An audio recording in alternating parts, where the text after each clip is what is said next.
Kembali lagi keluarga Fas pagi jelang siang ini di hari Kamis 25 Juli 2024.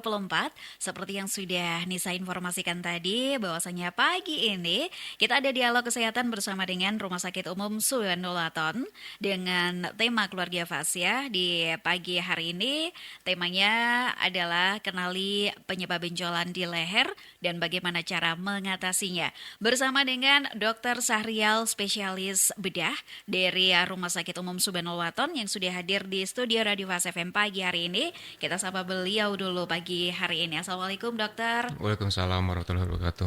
Bagaimana kabarnya dokter? Ya, baik Mbak. Baik ya, Iya. sehat. Sehat-sehat Mbak. Harus sehat ini ya, Iya. dokter ya. Tadi kesibukan di rumah sakit sudah mulai banyak pasien pagi hari ini dokter. Ya, tadi ada beberapa pasien poliklinik sih, tapi nanti dilanjut lagi setelah acara ini mungkin ya. Baik, Iya. terima kasih kehadirannya dokter pagi hari ini sudah menyempatkan hadir di studio Radio Fas FM. Dan tema kita dokter ya, kenali penyebab benjolan di leher dan bagaimana cara mengatasinya. Apalagi dokter sebagai seorang dokter spesialis bedah ini ya di Rumah Sakit Subhanul Waton. Kita mulai dari mana dulu ini dokter ya? Apalagi masyarakat Indonesia ini tentunya nggak asing kalau tiba-tiba ada benjolan di leher ini sebetulnya mengenalinya harus dari mana dulu ini dokter? Oke, jadi begini. Saya sapa dulu mungkin Mbak ya, Iya. buat keluarga Fas ya. Selamat pagi, Assalamualaikum warahmatullahi wabarakatuh. Waalaikumsalam. Makasih udah diundang nih Mbak di acara pagi hari ini. Ya saya akan sedikit sharing mungkinnya Iya. tentang benjolan di bagian leher. Karena ternyata pada saat di poliklinik, pada saat saya praktek itu lumayan banyak kasus seperti ini benjolannya ya. Jadi mulai dari benjolan yang kecil sampai dengan benjolan yang besar ya. Oke, jadi benjolan di bagian leher itu bisa terbagi menjadi beberapa jenis ya. Mulai dari ukuran yang kecil, sedang, besar, atau mulai dari yang ada gejala sampai yang tidak bergejala pun ada sebenarnya dia tanpa disadari kok pas ngeraba lehernya ada benjolannya Iya. seperti itu ya. Oke. Jadi benjolan di leher itu bisa terjadi akibat beberapa macam. Jadi bukan cuman oh ini cuman karena satu macam aja karena infeksi enggak. Dia bisa bermacam-macam ya. Mulai dari penyebabnya tuh karena infeksi, Iya. non infeksi, bisa karena cedera, bisa karena tumor. Terus kalau misalkan orang awam mungkin dengar kata-kata tumor kayaknya kok ngeri banget gitu Ngeri ya dokter. tumor. Jadi sebenarnya secara medis benjolan itu dari ujung kepala sampai ujung kaki kita sebutnya tumor dulu nih. Ya, jadi benjolan itu kita sebutnya tumor. Nah, tumornya sendiri kita bagi dua ya. Iya. Tumor jinak, ada juga yang tumor ganas gitu kan. Nah ini yang bahaya mungkin yang ganas. Tapi kalau untuk yang jinak sih sebenarnya oke lah kita ambil, kita operasi selesai. Tetapi kalau untuk yang ganas, ya itu nanti bakal ada kelanjutannya lagi. Dia masih panjang gitu. Oke, mungkin kita mulai dari yang infeksi dulu kali ya. Iya. Oke, untuk infeksinya sendiri, ini sebenarnya dibagi lagi. Ada yang infeksi dia karena bakteri biasa, dari bakteri di daerah kulit mungkin ya, dia masuk ke dalam, menginfeksi, terus muncul benjolan gitu kan. Ada lagi yang infeksinya tuh infeksi spesifik. Iya. Contohnya yang kebanyakan tuh infeksi dari TBC nih, yang banyak gitu. Nah, nanti penanganannya sama atau tidak? Itu bakal berbeda penanganannya antara yang bakteri spesifik ataupun non spesifik. Yang spesifik itu contohnya yang tadi dari kulit Iya. bakterinya. Oke. Nah, mulai dari ini deh, kalau infeksi kita lihat dulu. Mungkin kalau keluarga Fas kali ya di rumah paling sering ngaca kali ya. Ngaca sehari berapa kali tuh bisa bisa lebih dari satu kali Iya gitu kan. dokter. Terutama sesudah mandi gitu kan. Biasanya suka ada oh ini kok ada merah gitu kan dikenali merah terus kok agak nyeri, kok tambah membesar gitu kan munculnya tiba-tiba kemarin nggak ada kok pagi ini udah ada gitu. Nah biasanya itu merupakan suatu infeksi kalau misalkan dia munculnya tuh tiba-tiba gitu kan cepat gitu kan terus bisa terasa nyeri gitu kan nyerinya makin hari kok makin hebat. Nah itu Iya. Biasanya karena infeksi, terutama di hari-hari infeksi pertama tuh 1 minggu pertama. Nah itu gejalanya berangsur cepat gitu. Jadi tanda infeksi itu seperti itu. Eh, Infeksi itu bisa terjadi yang pertama ya dia biasanya ada mikrolesi atau lesi-lesi kecil. Apakah dia kena gesek gitu kan? Iya. Terus gatel, digaruk, tangan kita nggak bersih, mungkin dari situ bisa gitu. Nah dari situ berkembang menjadi besar, terus lama-kelamaan mungkin tambah memerah di bagian sekitarnya, terus lama-kelamaan muncul nanah gitu. Nah ini agak berbeda dengan infeksi yang tadi saya sebutkan sebelumnya, infeksi yang terjadi akibat bakteri TBC. Nah Iya. ini beda lagi. Untuk yang bakteri TBC, dia biasanya lama tuh gejalanya. Selain ada gejala berupa benjolan di bagian leher, dia juga biasanya ada gejala yang mengakibatkan adanya gangguan di bagian tubuh lainnya. Seperti kok berat badannya turun terus gitu kan, atau enggak kok badannya agak sering gegesi atau sering Iya. demam gitu kan, terus sering lemas gitu, mungkin bisa disertai dengan batuk. Nah untuk benjolannya sendiri dia biasanya berangsur-angsur lama, nggak akan seperti infeksi yang tidak spesifik tadi. Dia biasanya bisa aja berlangsung selama berminggu-minggu, Iya. berbulan-bulan tanpa dia menjadi kemerahan atau misalkan dia jadi muncul nanah, nggak selalu seperti itu. Kadang yang awal-awal dia cuman benjolan udah aja ya. Nah itu biasanya yang diserang dari kuman TBC itu dia berupa kelenjar getah bening ya. Jadi kita sebutnya infeksi TBC di kelenjar getah bening Iya. gitu. Benjolannya seperti itu. eh Pertanyaannya memang banyak kelenjar getah bening di bagian leher. Banyak sekali. Dan di bagian leher tuh dibagi beberapa regio sampai dengan 6 regio itu ada. Ya, dan kelenjar getah beningnya banyak. Sebenarnya kelenjar getah bening itu bagus buat tubuh. Dia sebagai salah satu pertahanan untuk melawan bakteri atau virus yang masuk ke dalam tubuh kita. Iya. Tetapi kalau misalkan bakterinya terlalu kuat istilahnya ya, dia langsung apa nggak bisa ngatasin gitu. Jadi harus mungkin pakai obat-obatannya yang khusus kalau Iya. untuk yang bakteri TBC seperti itu. Ya kembali lagi tadi benjolannya untuk yang bakteri karena infeksi TBC ini dia eh, mulai dari benjolan sampai dengan dia muncul kemerahan biasanya dia agak lama gitu prosesnya. Dan untuk membuktikannya biasanya kita lakukan tindakan operasi ya, kita lakukan tindakan operasi lalu si kelenjar getah beningnya atau si jaringannya Iya. yang terinfeksi kita ambil pada saat operasi. Kita ambil, nanti kita kirim ke laboratorium gitu. Jadi nanti dari laboratorium biasanya ketahuan tuh, oh ini ada tanda-tanda khas mengarah ke arah infeksi TBC Iya. gitu.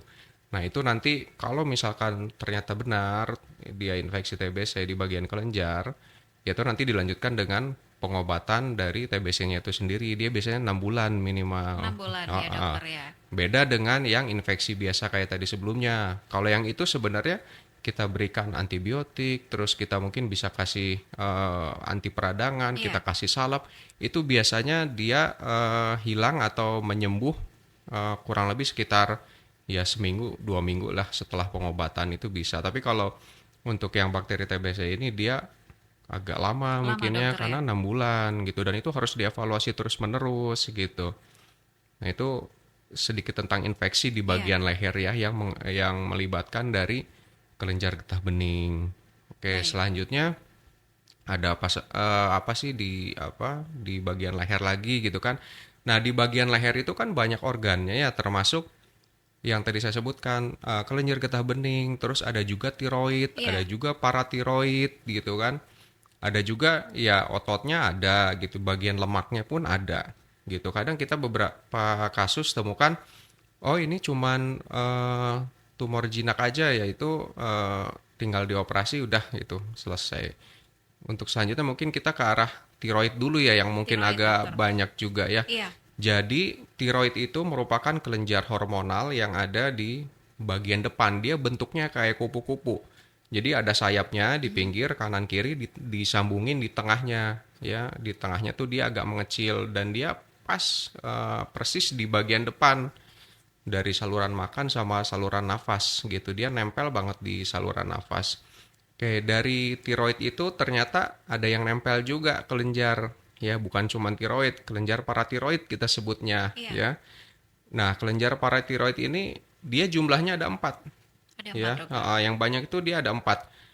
Jadi kebanyakan yang ada di atas ada 2 di ujung-ujung tiroidnya, sama yang di bawah pun ada 2, jadi 4 gitu. Jadi fungsinya apa sih sebenarnya tiroid ini sama paratiroid? Sebenarnya banyak banget fungsi dari tiroid atau paratiroid ini, terutama dia untuk regulasi dari kalsium, fosfor gitu ya, untuk metabolisme tubuh gitu. Nah, itu ada fungsinya. Tetapi kebanyakan kasus memang tiroid ini tidak berfungsi dengan semestinya Iya, gitu. Tiroid ini bisa kena infeksi atau nggak bisa gitu. Jadi penyakit di tiroid ini bisa karena infeksi, bisa karena tumor jinak, ataupun dia karena tumor ganas. Itu sangat bisa sekali gitu. Nah, mungkin orang kalau misalkan ngelihat tiroid itu gampangnya gini deh, orang yang gondoknya gede gitu, gondok. gondok, kebanyakan gondok gitu ya. Nah, gondok ini katanya orang ini kekurangan kalsium segala macam, ya mungkin bisa saja, tetapi yang kasus kebanyakan saya temui di poli bedah sih biasanya karena tumor ya. Apakah Tumor. dia tumor jinak atau enggak dia tumor ganas. Ya, ada juga yang disertai dengan gangguan dari metabolisme si hormonal tiroidnya itu sendiri gitu. Jadi kalau misalkan si tiroidnya membesar, Iya, apakah dia berpengaruh terhadap metabolisme dari tubuh? Itu bisa iya, bisa enggak, tergantung. Makanya pada saat di poli itu kita suka ngecek nih kadar hormonnya seperti apa. Kalau ada benjolan di bagian tiroid atau di bagian leher depan gitu. Oke, kembali lagi tadi untuk yang tumor, ya tumor tiroid itu kan kita ya pasti ada yang jinak, ada yang ganas. Nah, ini iya, bakal beda penanganannya ya. Sebelum dilakukan tindakan operasi untuk benjolan di tiroid ini, kita harus screening dulu iya. ya. Kadar hormonnya normal atau tidak. Begitu karena kadar hormonnya dia normal, ya sudah kita bisa lanjutkan dengan pemeriksaan mungkin USG ya untuk membuktikan atau melihat si benjolannya itu sebesar apa, terus dia ada hubungan nggak dengan organ yang lain di sekitarnya gitu. Kalau misalkan kadar hormonnya normal, terus USG sudah dilakukan, ya kita lanjutkan dengan tindakan operatif gitu. Nah, setelah operasi pun sama tadi seperti yang infeksi dari kelenjar getah bening, Iya. untuk yang kecurigaan ke arah TBC, kita kirim si potongan organnya yang kita ambil, hormon tiroid itu, ke laboratorium buat dicek gitu. Apakah ini suatu yang jinak atau yang ganas Iya. gitu.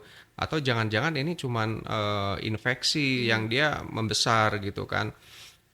Itu pasti kita selalu cek ke laboratorium dan itu mungkin hasilnya sekitar 1 minggu. 1 minggu dokter. Iya. Dan kalau misalkan dia hasilnya jinak, ya sudah itu udah beres sebenarnya pengobatannya gitu. Nah, untuk gejalanya ya kebanyakan sih memang nyeri sih Nyeri karena ya. kan ya otomatis tiroid itu ya dia normalnya tidak sampai membesar. Begitu dia membesar, dia pasti menekan ke organ-organ sekitarnya. Di situ kan sebenarnya ada saraf juga. Jadi dia kebanyakan nyeri sih yang dikeluhkan. Bisa juga ya ada beberapa orang yang oh kok dok saya nggak ada gejala apa-apa, nyeri Iya. pun enggak. Ya memang pada dasarnya ambang nyeri seseorang itu kan beda Berbeda. dengan yang lain, berbeda-beda, nggak bisa kita samakan gitu. Selanjutnya ya ini yang ganas sih yang kita takutkan ya. Nah, hati-hati kalau untuk yang ganas ya, tumor tiroid yang ganas ini dia gejalanya akan lebih muncul dibandingkan dengan yang jinak gitu kan. Mulai dari membesarnya dia cepet nih, terus kok agak nyeri, Iya. kok disertai dengan gangguan menelan, terus ini kok suara saya jadi agak serak, atau enggak nanti kok ini susah nafas gitu kan, sesek gitu kerasanya. Itu biasanya tanda yang ganas seperti itu gitu. Bisa terjadi gangguan hormonal ataupun tidak ya itu sama aja dengan yang jinak, bisa terjadi gangguan hormonal atau tidak. Cuman ya gejalanya memang dia lebih kompleks atau lebih banyak. Nah, tata laksana awalnya seperti apa? Sama seperti yang jinak tadi gitu. Kita cek dulu si hormonnya normal atau tidak.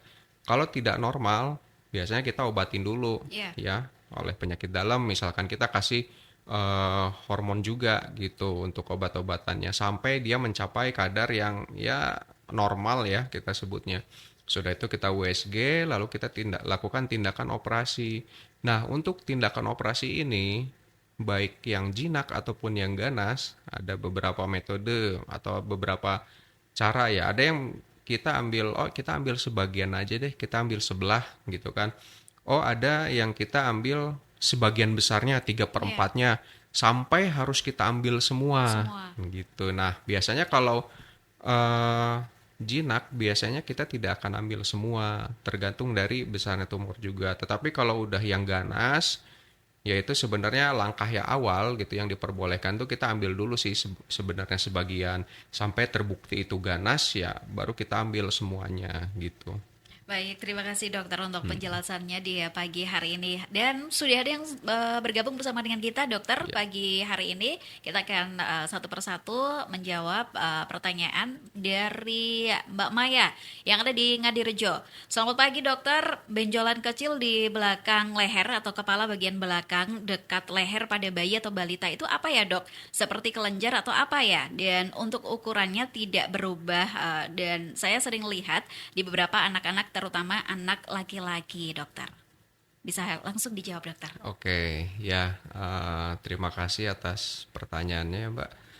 Jadi begini, memang pada bayi-bayi ya, terutama ya mau laki-laki atau perempuan sebenarnya sama aja sih sebenarnya dia benjolan itu dia tidak mengenal dari gender ya. Iya, Tetapi kalau misalkan seperti tiroid itu kita mengenal gender gitu kan. Ya memang sudah ada statistiknya sendiri mana yang lebih banyak gitu iya, kan. Tetapi kalau untuk kelenjar getah bening ini sebenarnya sama aja. sama dokter. Laki-laki atau perempuan sebenarnya sama aja. Terus memang ada yang muncul dari sejak bayi gitu. Dan benjolannya ya udah menetap gitu-gitu aja. Dia tidak membesar, tidak memerah, tidak muncul nanah gitu kan.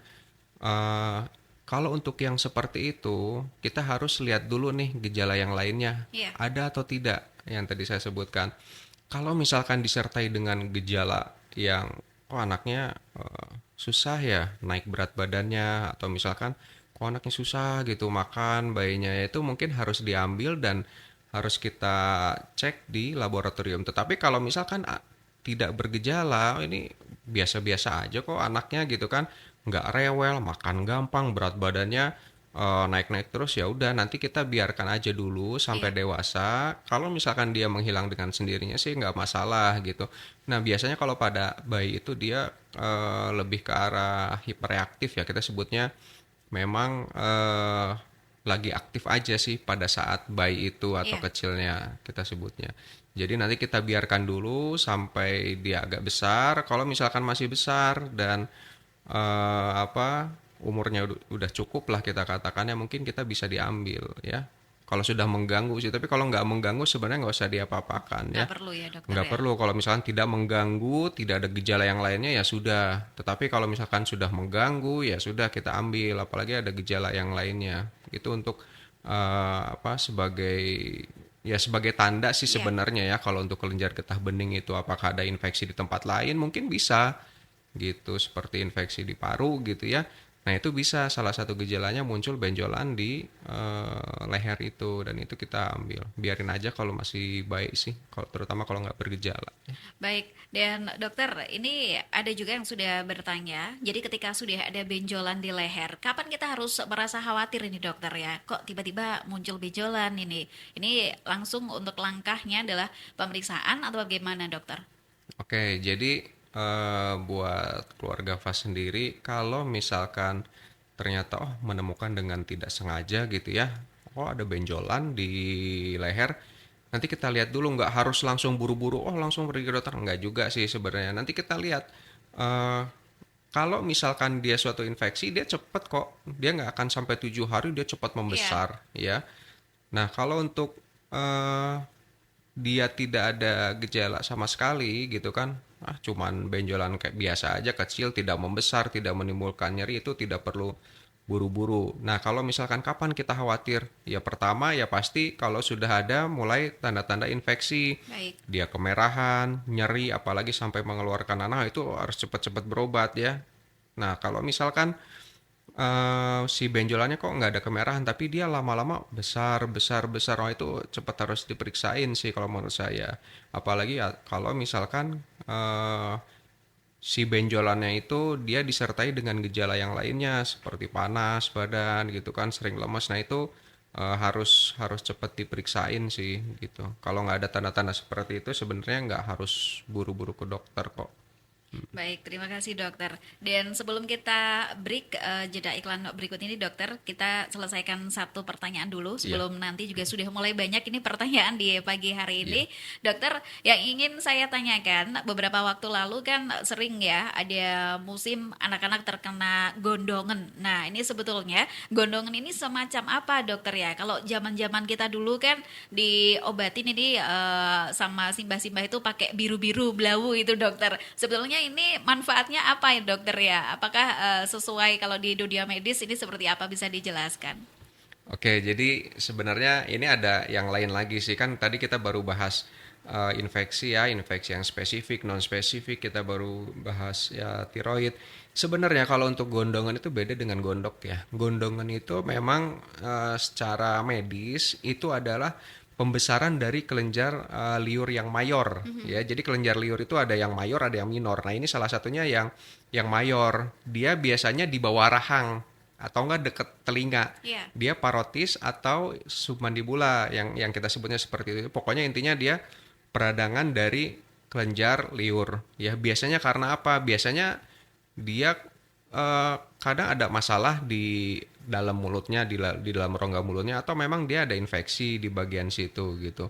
Dan kalau misalkan pakai cairan yang biru gitu kan, banyak kan pakai seperti itu. Sebenarnya kalaupun terjadi seperti itu, biasanya anaknya virus ya, biasanya kebanyakan Virus. virus, biasanya yang menginfeksi virus.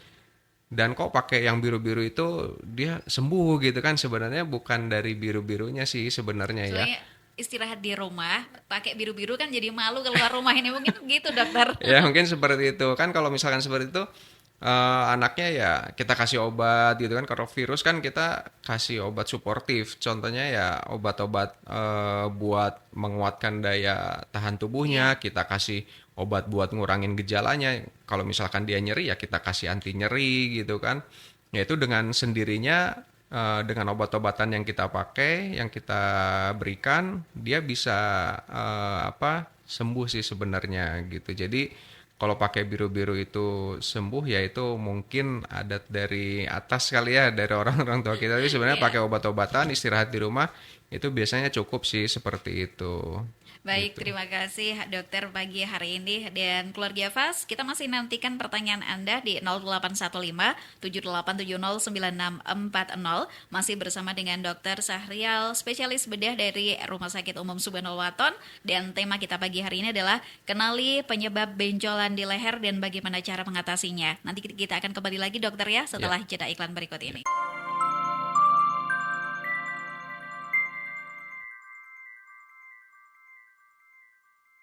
Kembali lagi keluarga Fas, pagi hari ini masih bersama dengan Nisa dan juga Dr. Reza Sahrial, spesialis bedah atau Dr. Reza kita panggilnya ya pagi ini dari Rumah Sakit Umum Subhanul Waton. Dan tema kita keluarga Fas yaitu kenali penyebab dari adanya benjolan dan di leher, bagaimana cara mengatasinya. Tadi juga keluarga Fas sudah bertanya jawab di 081578709640-nya.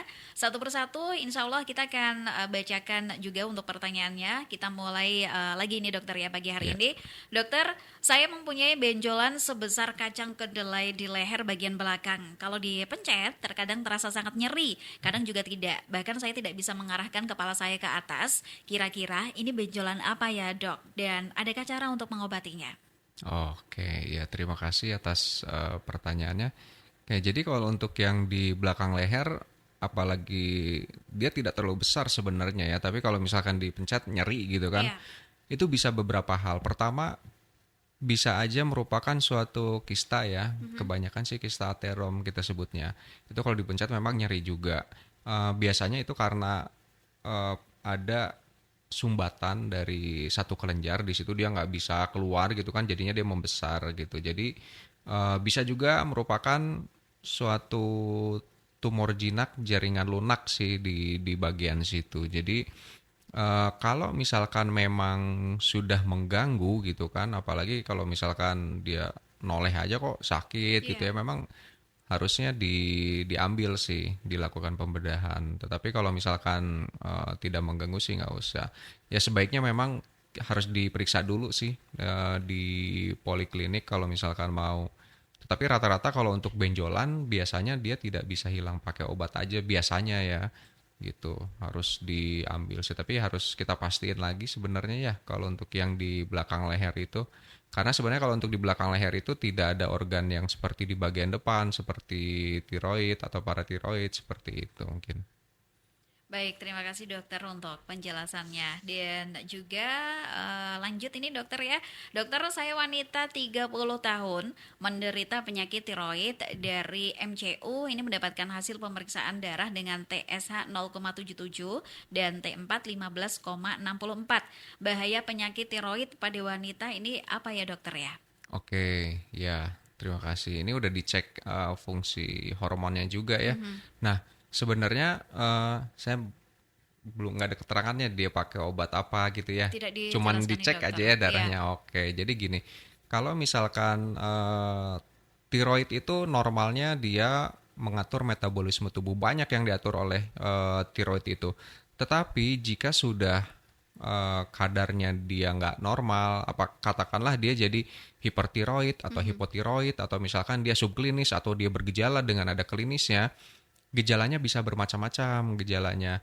Pertama, mungkin dia sering tremor ya. Kalau misalkan yang hipertiroid itu dia sering tremor atau bergetar gitu kan Iya. tangannya, atau misalkan dia ada gejala lain, kok badannya panas, rasanya panas, terus sering keringetan gitu kan, makan banyak tapi kok makin kurus gitu kan, Iya. terus atau enggak dia matanya agak maju nih, agak-agak blotot gitu ya, sebutnya itu salah satu tanda dari hipertiroid juga. Nah, sebenarnya efeknya ada atau enggak? Ya jelas kalau misalkan dia hormonnya dia tidak normal, saya nggak tahu nih kadar hormon segini dia minum obat atau enggak Iya, gitu kan. iya dokter. Karena kan tiba-tiba di MCU terus dicek fungsi tiroid gitu kan. Dia nggak tahu nih riwayatnya minum obat atau enggak, putus obat atau enggak gitu kan. Kalau misalkan berpengaruh atau tidak, ya jelas kalau kadar hormonnya tidak normal sangat berpengaruh. Ya banyak sekali pengaruhnya. Termasuk bisa aja dia hormon atau misalkan dari tiroidnya ini sendiri membesar gitu ya. Iya. Ini nggak disebutin juga ya Tidak di membesar atau iya, iya. tidak Jadi disebutkan memang dokter. harus kita lihat secara komprehensif, secara holistik. Tetapi kalau misalkan kadar hormonnya sudah tidak normal, pasti ada pengaruhnya. Tetapi kalau misalkan, oh ini ada benjolan aja nih, Iya. tapi kadar hormonnya normal, dia pengaruh nggak ke metabolisme atau enggak sih sebenarnya? Ya, selama kadar hormonnya normal, dia tidak pengaruh dengan catatan dia memang tidak ada riwayat minum obat-obatan hormonal seperti itu. Baik, terima kasih dokter untuk penjelasannya. Dan keluarga Fas, sampai nanti di jam 10 ya, kita masih ada dialog kesehatan bersama dengan Rumah Sakit Umum Subhanul Waton, bersama dengan Dr. Reza Sahrial, spesialis bedah. Dan pagi hari ini juga yang sudah bergabung bersama dengan kita, ada Ibu Romi. Dokter, wajah saya bengkak sampai ke leher. Saya periksakan, katanya terkena penyakit tiroid. Ini karena di genetik keluarga saya dulu, ada yang menderita penyakit ini dok, dari ayah saya. Apakah penyakit tiroid yang saya derita ini bisa disembuhkan dokter? Apakah penyakit tiroid bisa disembuhkan total? Oke, ya. Jadi eh kalau misalkan bengkak di area wajah, saya harus ini lagi ya, harus harus menilai lagi karena kalau misalkan bengkak di area leher ke atas itu bisa aja ada penyakit yang lain gitu kan. Dia disertai dengan sesak atau enggak. Itu bakal kemungkinan bakal beda hal dengan cuman gejala apa penyakit tiroid saja Iya. gitu. Kalau penyakit tiroid saja sebenarnya dia pembengkakannya tuh ada di bagian leher, terutama di bagian depan. Paling kalau misalkan dia agak membesar, agak sedikit ke samping sih sebenarnya gitu. Jadi tidak akan sampai wajah. Jadi harus dibedain lagi nih wajahnya memang bengkaknya tuh karena apa Iya, gitu. Tapi rata-rata sih bukan karena tiroid sih harusnya ya, kecuali bengkaknya seluruh tubuh gitu kan seluruh ya. tubuh. Nah, itu beda lagi gitu. Kalau misalkan bisa normal lagi atau tidak, nah itu balik lagi. Kita harus cek kadar hormonnya. Terus kita harus tahu tiroidnya ini dia jinak atau yang ganas gitu. Karena bakal beda penanganannya. Kalau misalkan dia jinak, operasi selesai gitu, Iya, beres gitu. Kalau misalkan disebut tuntas ya tuntas. Tetapi kalau misalkan dia sampai ganas, oh itu harus kita cari lagi ABC-nya gitu kan. Kita harus screening lagi tiroid, terus kita harus lakukan operasi, terus begitu dioperasi ada macam-macamnya lagi nih yang kanker gitu kan. Kalau kanker ada beberapa macam, banyak iya. gitu kan, banyak gitu. Dan itu harus dinilai lagi.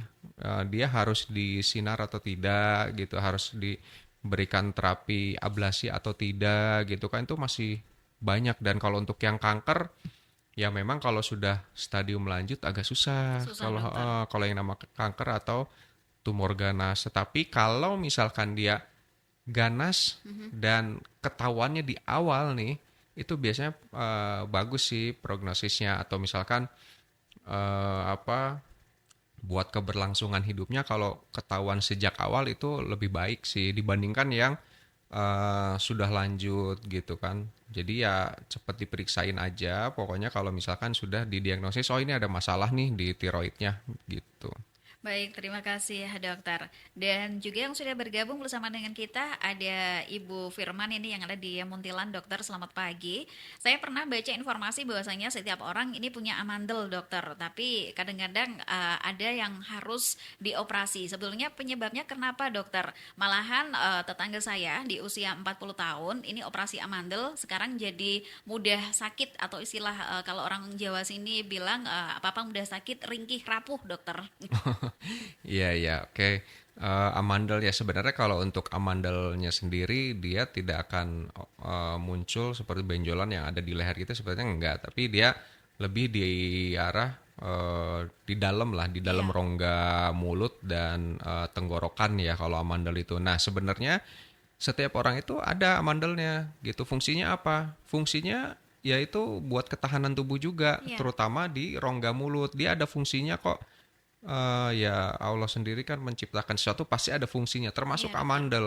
Tapi ada yang harus sampai dioperasi atau tidak. Nah, biasanya amandel tuh membesar kalau misalkan dia terkena infeksi. Ya, ada infeksi bakteri, kebanyakan sih bakteri, karena bakteri atau virus. Dia membesar, akhirnya ya sakit menelan, panas, segala macam. Nah, kalau sudah berlangsung kronis, apalagi sudah dewasa, sebenarnya fungsinya sudah mulai menurun gitu kan. Fungsinya bisa digantikan dengan sistem pertahanan tubuh lainnya. Jadi pada saat itu diputuskan untuk dioperasi mungkin sama dokter THT ya. Atau kadang-kadang orang sering muncul gejala, salah satunya ya sering ngorok itu karena amandel itu mungkin bisa ya. Jadi harus diangkat gitu.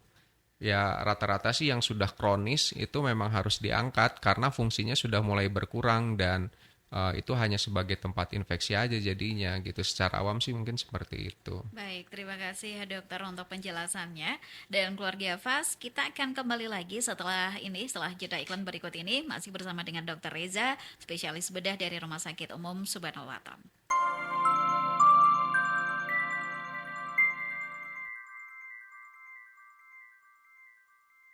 Kembali lagi keluarga Fas pagi hari ini masih bersama Nisa dan juga Dr. Reza Sahrial spesialis bedah dari Rumah Sakit Umum Subhanul Waton, dan kita sudah sampai di akhir-akhir ini dokter ya. Tapi Oke. sebelumnya kita sampaikan dulu sebetulnya dari penyebab adanya benjolan di leher ini. Bagaimana cara mengatasinya dokter? Kalau kita tahu juga tadi kan diungkapkan kalau gondok istilahnya orang Jawa juga bilang ini karena kurang kalsium atau kurang garam gitu ya dokter ya. Ini cara mengatasinya seperti apa dokter? Oke, jadi secara garis besar untuk benjolan di bagian leher itu dibedakan menjadi dua untuk mengatasinya. Ada yang operatif dan non operatif. ya mungkin yang diharapkan banyak orang mungkin yang non operatif kali ya. Iya. Nah, untuk yang non operatifnya sendiri sebenarnya kita bisa lakukan observasi ya. Kita observasi dalam beberapa waktu dia memburuk atau tidak. Selanjutnya bisa kita berikan terapi obat-obatan untuk Baik. yang non operatif ini sampai dengan dia berkurang gejalanya atau dengan sampai dengan sembuh gitu kan. Contohnya seperti yang TBC tadi itu sampai sembuh ya udah non operatif. Selanjutnya yang operatif nih. Nah, kalau untuk operatif ini tergantung dia benjolannya tuh karena apa dulu nih. Ya tadi kalau misalkan dia karena TBC, Iya. dia harus diambil dulu sampelnya, kita buka, kita kirim ke laboratorium. Lalu kalau misalkan oh ini tiroid, ya udah kita ambil dulu sebagian si tiroidnya, tetap kita cek ke laboratorium juga gitu. Jadi ya secara garis besar memang ada yang operatif dan non operatif gitu. Nah, apakah semua benjolan harus dioperasi? Ya tentu tidak gitu kan. Jadi nanti dari keluarga Fas sendiri, kalau misalkan dengar nih nama poli bedah, nggak usah takut, nggak usah ragu, silakan dicek aja Iya. sebenarnya ke poliklinik. Nggak harus selalu dioperasi kok setiap benjolan itu. Kalau misalkan kita juga kalau operasi ya pasti harus ada indikasinya, nggak mungkin kita tiba-tiba dioperasi atau misalkan nggak dioperasi pun ya ada indikasinya sebenarnya gitu. Baik, terima kasih dokter juga untuk pesan dan juga tadi sudah diinformasikan. Terakhir ini dokter pesan untuk keluarga Fas agar lebih sehat lagi apalagi untuk menjaga kesehatan atau adanya benjolan di leher. Oke, jadi eh buat keluarga Fas sendiri ya, terutama kalau misalkan aktivitas sehari-hari pengaruh nggak sih sebenarnya ke benjolan atau misalkan apakah ada hubungan atau tidak ya sebenarnya kalau misalkan untuk hidup sehat ya teman-teman atau keluarga Fas sendiri ya makan sih 4 sehat 5 sempurna mungkin ya seperti itu terus ya rajin berolahraga terus harus bisa mengenali diri sendiri ya dengan ya dilihat dulu lah di cermin atau enggak diraba gitu kan bagian lehernya tiap hari pasti bisa kok kalau cuman meraba aja gitu kan dan kalau misalkan sudah ada oh benjolan sedikit nggak masalah silakan periksain dulu aja gitu nanti bakal kita cari solusinya ini harus diapain gitu kan ya kalau misalkan memang sudah pernah terdiagnosa dengan ya contohnya tadi tumor tiroid dan dia Ya. harus mengkonsumsi obat misalkan seumur hidup ada yang seperti itu ya dilanjutkan jangan sampai putus obat kalau misalkan dia karena infeksi ya bereskan obat-obatannya. Kalau misalkan dia harus sampai berobat 6 bulan atau lebih ya silakan diteruskan. Jangan sampai tiba-tiba putus obat dan itu untuk untuk kesehatan keluarga Fas sendiri kok itu. Baik, terima kasih waktunya dokter pagi hari ini. Alhamdulillah ya, insya Allah juga bermanfaat untuk keluarga Fas yang ada Iya, di rumah, yang sedang sakit juga. Semoga insya Allah diberikan kesembuhan juga. iya. Selamat bertugas kembali dokter. Salam untuk rekan-rekan di Rumah Sakit Umum Subhanallah. Iya, terima kasih. Saya undur diri. Assalamualaikum warahmatullahi wabarakatuh. Semoga diberi kesehatan terus deh Amin ya ya. rabbal alamin. Demikian tadi keluarga Fas, dialog kesehatan bersama dengan Dr. Reza Sahrial, spesialis bedah dari Rumah Sakit Umum Subhanul Waton. Dan akhirnya dari kawasan Tegal Rejo Magelang Nisa undur diri. Insya Allah kita akan kembali lagi tentunya nanti di Fas Familia. Wassalamualaikum warahmatullahi wabarakatuh.